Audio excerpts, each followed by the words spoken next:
کشورهای دیکتاتوری در زمانی که اقتصادشون خرابه و حکومتشون رو به پایانه چه دستورالعملهایی رو اجرایی میکنن. تو این برنامه میخوایم به این قضیه بپردازیم. پس با من همراه باشید.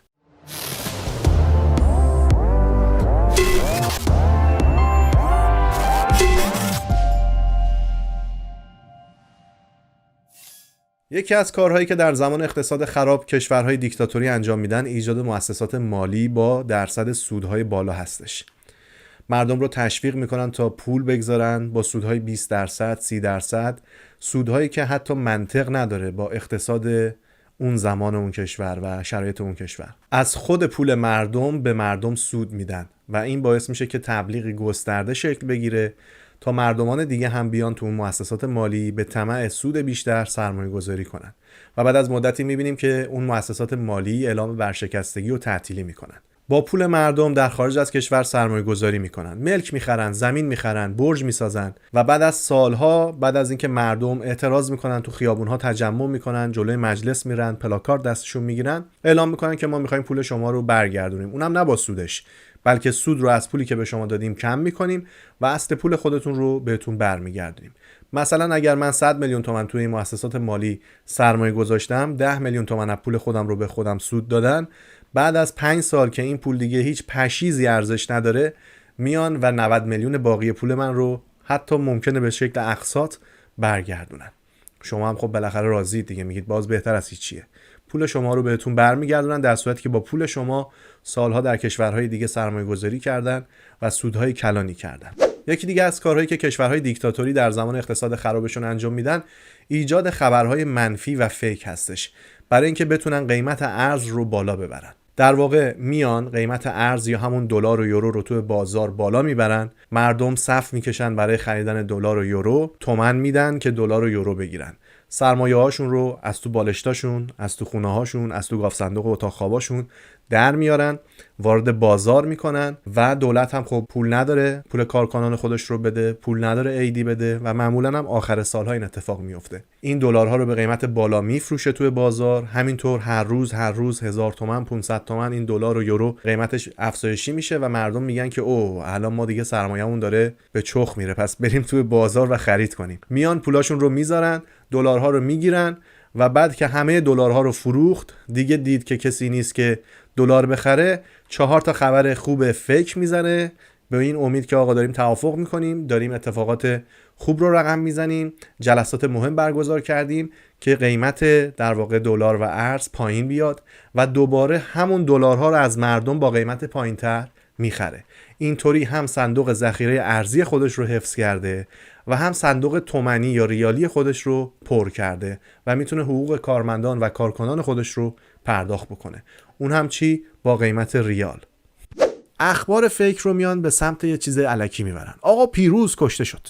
هر روز همه میزنن پیروز. یکی میاد میگه نه آقا پیروز کشته نشده، پیروز حامله بود، پیروز داشت میزایید. یکی دیگه میاد میگه که آقا اصلا پیروز که پسر ماده نبوده که حامله بشه، چجوری حامله شده. یکی دیگه میاد میگه پیروز رو بهش داروی مسموم دادن، میخواستن پیروز ما رو بکشن. یکی دیگه میاد میگه آقا پیروز رو اصلا نکشتن که به مرگ طبیعی مرده. یکی دیگه میاد میگه آقا اصلا نتونسته دستشویی کنه، انقدر دستشویی نرفته ترکیده مرده. حالا چیکار کنیم؟ او آمریکا تهدید کرد، میخواد بزنه، میخواد حمله کنه. اسرائیل گفته مراکزتون رو میزنم، بمب میزنم، میکشمتون. قیمتا میره بالا. بعد میگن نه آقا داریم مذاکره میکنیم، عربستان گفته بیاید با ما مذاکره کنید، قیمتا رو میارن پایین. پولا رو بدید. دلارا هم دوباره از مردم پس میگیرن، میذارن تو صندوق ذخیره ارزی. دادیم گرفتیم به همین راحتی. سومین کاری که کشورهای دیکتاتوری انجام میدن تولید خبرهای فیک در کنار خبرهای واقعیه. میان 3-4 تا خبر واقعی رو منتشر میکنن و بعد 40-50 تا خبر فیک دیگه میگن که بخوان افراد یا اپوزیسیون های مخالف یا حتی شبکه‌های خبری که واقعا خبرهای راست رو دارن به مردم میگن رو تخریب کنن، برای اینکه خبرهای فیک تولید کنن تا اون شبکه‌های خارجی و معاند هم به قول خودشون اون خبرها رو منتشر کنن و بعد میان میگن که این خبرها دروغ بوده، این شبکه‌های معاند میخواستن این خبرها رو تولید کنن و این خبر کذبه، میان واقعیت ها رو بد نشون میدن، در صورتی که کل خبر رو خودشون تولید کرده بودن، برای اینکه بتونن افکار مردم رو آلوده کنن به اینکه شبکه‌های خارج از کشور خبرهای دروغ به خورد شما میدن و اعتماد مردم رو سلب کنن نسبت به این شبکه‌ها. کار دیگه‌ای که کشورهای دیکتاتوری میکنن ایجاد برنامه‌های طنز انتقادی هست. انتقاد میکنن تو این برنامه‌های طنز، 4 تا شومن میارن، شومن‌هایی که محبوب مردم هستن و این شومن‌ها میان در یه حدودی به مقامات ایراد میگیرن، انتقاد میکنن و حتی توهین میکنن، اما از خط قرمزها هیچ وقت این افراد رد نمیشن. همیشه شما نگاه کنید این شومن‌ها دولت‌ها رو میکوبونن، اما هیچ وقت سر دولت رو یا اون رهبر اون کشور رو نمیکوبونن، هیچ وقت اسمی از اون نمیارن، اما همیشه همه ایرادات رو به وزرا، کابینه دولت، به خود دولت منسوب میکنن، اما هیچ وقت به سر اصلی نظام و به سر اصلی کشور ضربه نمیزنن و اون رو زیر سوال نمیبرن. برای اینکه بتونن خشم مردم رو یه مقدار خنک کنن، این افراد در واقع همیشه توی جامعه هستن، در صورتی که هر جایی نظام بخواد همین افراد رو میتونه پایین بکشه یا حتی از تلویزیون اخراج کنه یا حتی از سینما ممنوع تصویر کنه. هر جا که دلش بخواد میتونه جلوی این افراد رو بگیره و کاملا بازیچه نظام هستن.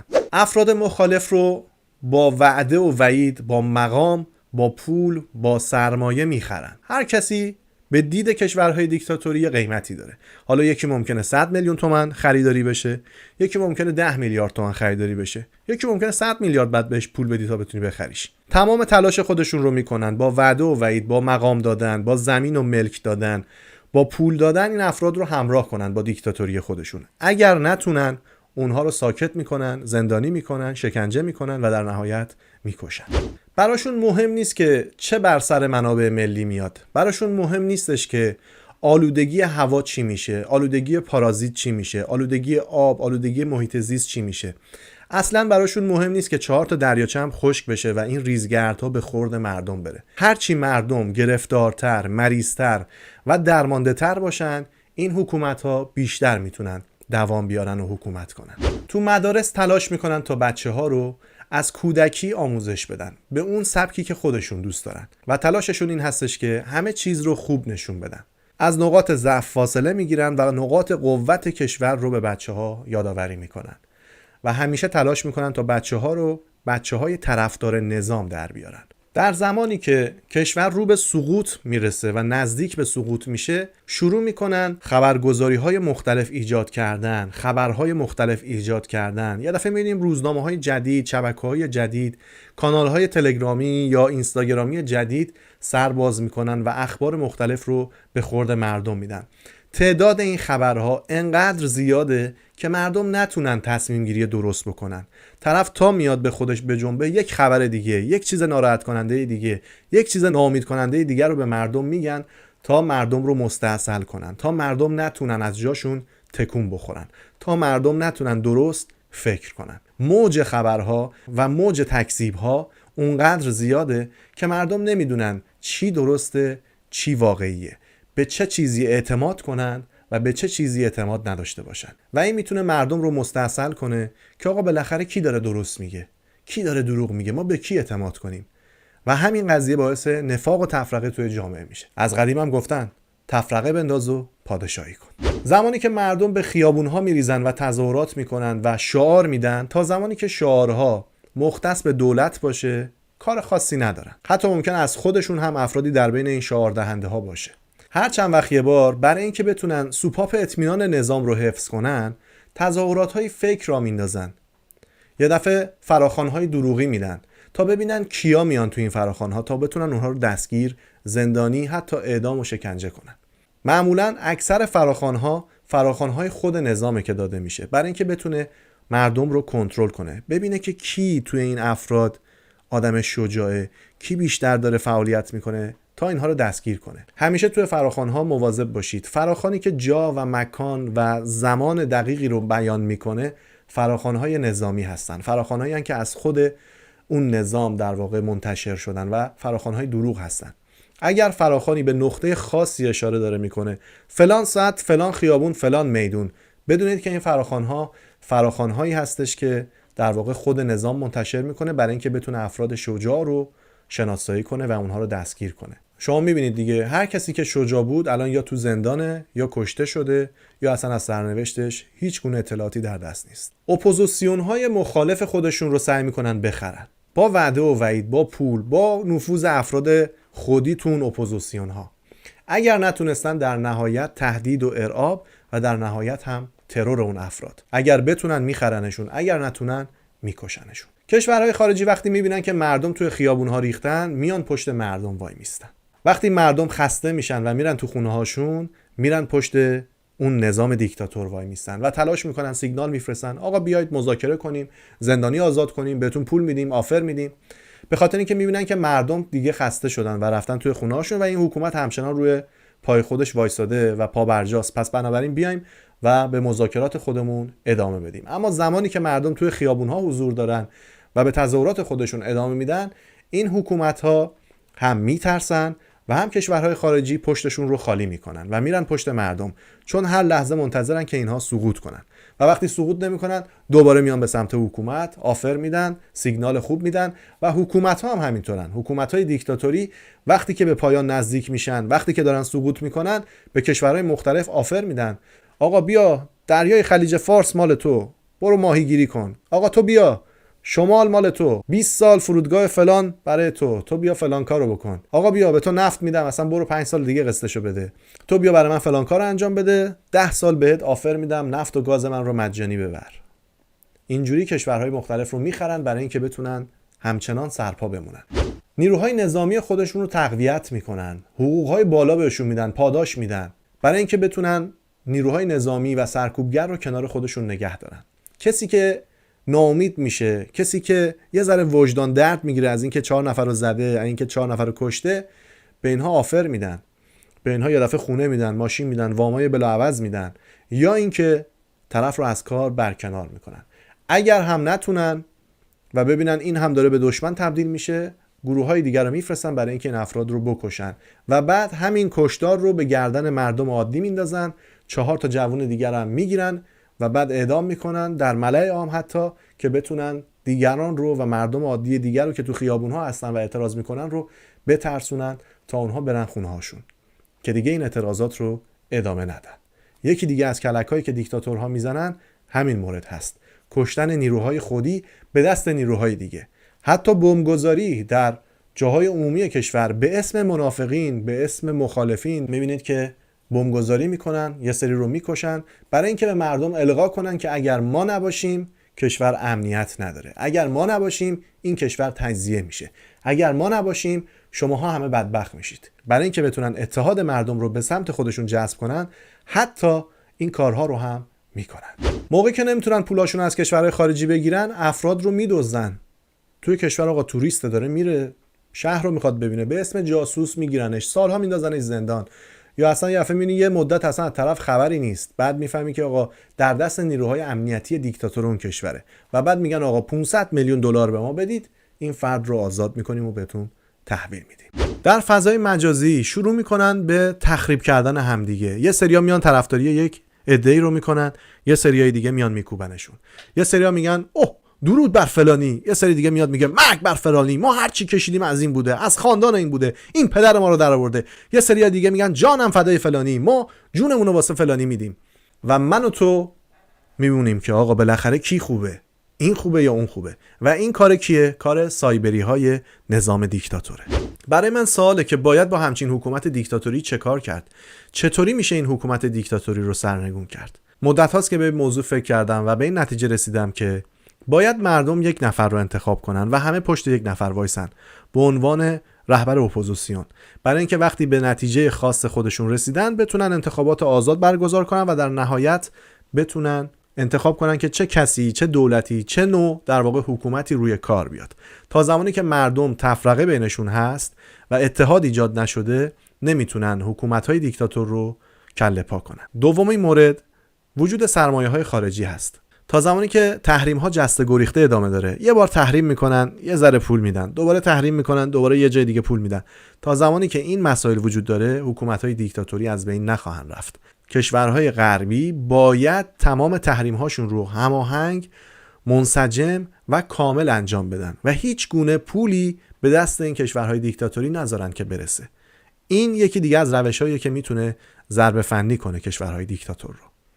کشورهای غربی باید منافع مالی خودشون رو در اختیار مخالفین بذارن. اگر مخالفین، اگر کسانی که اعتصاب میکنن، اگر کسانی که سر کار نمیرن بتونن تأمین مالی باشن، کشورهای دیکتاتوری کله پا میشن. تا زمانی که کشورهای غربی نخوان، اون کشور دیکتاتور کله پا نخواهد شد. تا زمانی که مردم با هم متحد نشن، اون کشور دیکتاتوری کله پا نخواهد شد. یا باید کشورهای غربی یا کشورهای مخالف اون دیکتاتور همه با هم متحد بشن تا بتونن اون رو کله پا کنن، یا باید مردم همه با هم بتونن متحد بشن و توی خیابونها بریزن و به یک هدف خاص، اون هم با رهبری یک نفر. رهبر مهم نیست که حتما باید در خود اون کشور وجود داشته باشه، بلکه باید رهبر محبوب مردم باشه. برای از بین بردن یک حکومت باید اون حکومت رو خوب شناخت. وقتی شما میتونید اون حکومت دیکتاتور رو از بین ببرید که کاملا به پلیتیکا و روش‌های اون حکومت دیکتاتوری آگاهی داشته باشید. تا اون زمان هیچ اتفاقی برای اون دیکتاتور نخواهد افتاد. پس حمایت‌های خارجی از مخالفین، تحریم‌های گسترده و هماهنگ، دانش مردم از شناخت پلیتیک‌های دیکتاتور میتونه اون دیکتاتور رو کله پا کنه. در غیر این صورت هیچ وقت دیکتاتور از بین نمیره. حکومت‌های دیکتاتوری حتی تا آخرین لحظه، زمانی که احساس خطر میکنن و به پرتگاه سقوط نزدیک میشن، حتی ممکن آفرهای خیلی خوبی بدن. یه دفعه بگن آقا از فردا مشروبات الکلی آزاده، از فردا حجاب دیگه آزاده، هیچکی حجاب نذاره، اصلا بیاین رأی گیری کنید آقا کی مخالف حجابه، ما دیگه حجاب نداریم از فردا. یه دفعه میبینید که این آزادی ها داده میشه به مردم. حتی ممکنه به اسم رفتن یک حکومت و به اسم اومدن یک حکومت دیگه و به اسم آزادی های دیگه همون حکومت در سایه وجود داشته باشه، اما یک شخص دیگه ای اومده باشه روی کار. یکی دیگه از چیزهایی که میتونه حکومت رو کله پا کنه کودتاهای نظامیه. کودتاگران نظامی مثل ارتش، چون قدرت و اسلحه دستشونه، به راحتی میتونن حکومت‌ها رو کله پا کنن. اما گاهی وقتا میبینیم که حکومت دیکتاتوری به صورت ساختگی خودش کودتای نظامی رو شکل میده برای اینکه هم بتونه مخالفان خودش رو بشناسه و سرکوب کنه و همین که یک دفعه میبینید اصلا حکومت کله پا میشه، به ظاهر کله پا شده اما در پشت پرده همون افراد همچنان هستن. آزادی‌های بیشتری به مردم داده میشه اما اقتصاد، اصل قضیه در دست همون افراد دیکتاتوره. پس مردم باید دانش خودشون رو در سیاست بتونن بالا ببرن. پس مردم باید حکومت دیکتاتور رو به خوبی بشناسن، پلیتیک ها رو بشناسن، تجربه کشورهای دیگه که اومدن تظاهرات کردن و حتی حکومت‌های دیکتاتوری از بین رفتن، تجربه اونها رو برن یاد بگیرن، مطالعه کنن، ببینن که چه اتفاقاتی برای کشورهای دیگه افتاده تا بتونن دیکتاتور رو به بهترین شکل بشناسن، تا بتونن کارهایی که میخواد دیکتاتور انجام بده رو جلوش رو بگیرن. هر جا که مردم شل کردن، در زمانی که تظاهرات خواستن بکنن، در زمانی که حکومت رو به پرتگاه نزدیک کردن، هر جا که خسته شدن، کم آوردن و به خونه هاشون رفتن، دیده میشه که حکومت‌های دیکتاتوری فشار رو به مردم بیشتر کردن. برای اینکه فکر کردن فشار کمتری قبلا وارد کردن، پس باید بیان حالا فشار بیشتری رو وارد کنن. اما هر جا که مردم فشار رو بر حکومت‌ها بیشتر کردن، حکومت‌ها عقب نشینی کردن و به مردم آفرهای بیشتری دادن. یه دفعه آقا آزادی حجاب بهتون میدیم، یا اصلا آزادی حجاب نیست، اما اگه کسی هم حجاب نداشت بهش کاری نداشته باشید. خبرهای فیک، مردم فکرشون مشغول باشه، نتونن تصمیم بگیرن که چی درسته چی غلطه، چی کار کنیم الان، خب چی کار نکنیم، ولش کن بابا هیچ کاری نمی‌کنیم، بشینیم ببینیم خبر بعدی چیه. مردم یه عده ببین چی کار کردن، بدبخت کشتن، نابود شد، ببین فلانی رو زدن، داغون کردن. به جای اینکه برن مطالعه کنن، به جای اینکه برن کتاب بخونن، به جای اینکه برن دیکتاتور رو بشناسن، به جای اینکه ببینن که پلیتیکای دیکتاتور چیه، فقط ماتم، اندوه، ناامیدی. حالا 4 نفر برن غیر بدن، حجابشون رو بردارن برقصن، آقا ما غیر دادیم، بعد فرداش اونا رو میرن میگیرن، مصاحبه میذارن، مصاحبه خبری، آقا ما پشیمونیم، من خیلی اشتباه کردم غیر دادم، بدون حجاب بودم، من خیلی اشتباه کردم شعار دادم، من خیلی اشتباه کردم، من اصلا از کارم پشیمونم. همه اینها به نفع حکومت دیکتاتوره. قشنگ سر من و شما رو گرم میکنه و در پشت پرده کار خودشو داره انجام میده. مردم ما مشکلشون از بیسوادی اقتصادیه، از بیسوادی سیاسیشونه. هر بلایی سر این مردم میاد. ببین مردم، بحث سواد این نیستش که شما حتما مدرسه رفته باشی، درس خونده باشی، لیسانس یا فوق لیسانس داشته باشی. ما افرادی رو داریم که لیسانس و فوق لیسانس دارن اما سواد سیاسی، سواد اقتصادی ندارن. مردم باید سواد سیاسی کسب کنن، سواد اقتصادی کسب کنن. اگر همیشه در بین شما نفاق و تفرقه هست، هیچ وقت نمیتونید بر اون دیکتاتور پیروز بشید. یکی دیگه از کارهایی که میشه انجام داد، متحد کردن مردم توسط افرادیه که محبوب اون شهرن، مثل امام جمعه فلان، مثل نمیدونم رهبر کاتولیکای فلان. این افراد وقتی که میتونن روی مردم تاثیر مثبت بذارن، چرا نباید بذارن؟ باید این کار رو بکنن. وظیفه اونهاست که مردم رو آگاه کنن. آگاهی در جامعه باعث میشه که مردم دیکتاتور رو بهتر بشناسن، به ماهیت دیکتاتور پی ببرن و در نهایت همه خواستار این بشن که دیکتاتور از بین بره و کله پا بشه. مرسی از اینکه منو همراهی کردین. تا یه برنامه دیگه، خدا نگهدار.